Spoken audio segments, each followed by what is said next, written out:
ام المومنین سیدہ خدیجۃ الکبریٰ رضی اللہ تعالیٰ عنہ نے ورقہ بن نوفل جو آپ کے چچا زاد بھائی تھے، انہوں نے عیسائیت کا دین قبول کر لیا تھا، آسمانی کتب کا بھی ان کے پاس مطالعہ تھا اور بہت بڑے عالم تھے۔ تو ام المومنین سیدہ خدیجۃ الکبریٰ رضی اللہ عنہ نے جب سب کا ذکر ان سے کیا، فرشتوں کا بھی ذکر کیا، سائے کا بھی ذکر کیا، نستورہ راہب کی باتیں بھی بتائیں، تو جب ورقہ بن نوفل نے یہ سنا تو کہنے لگا،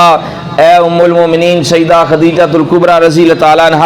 جو آپ نے بتایا ہے اگر یہ سچ ہے تو بے شک یہ محمد مصطفیٰ علیہ السلام اس امت کے نبی ہیں۔ جو آپ نے بتایا ہے اگر یہ سچ ہے تو یہ آقا پاک علیہ السلام اس امت کے نبی ہیں، اور آپ صلی اللہ علیہ وآلہ وسلم اس امت کے وہی نبی ہیں جن کا انتظار کیا جا رہا ہے۔ اور سیدہ خدیجۃ الکبریٰ رضی اللہ عنہ اب وقت جو ہے، زمانہ جو ہے، انہی محمد مصطفیٰ علیہ السلام کا ہے۔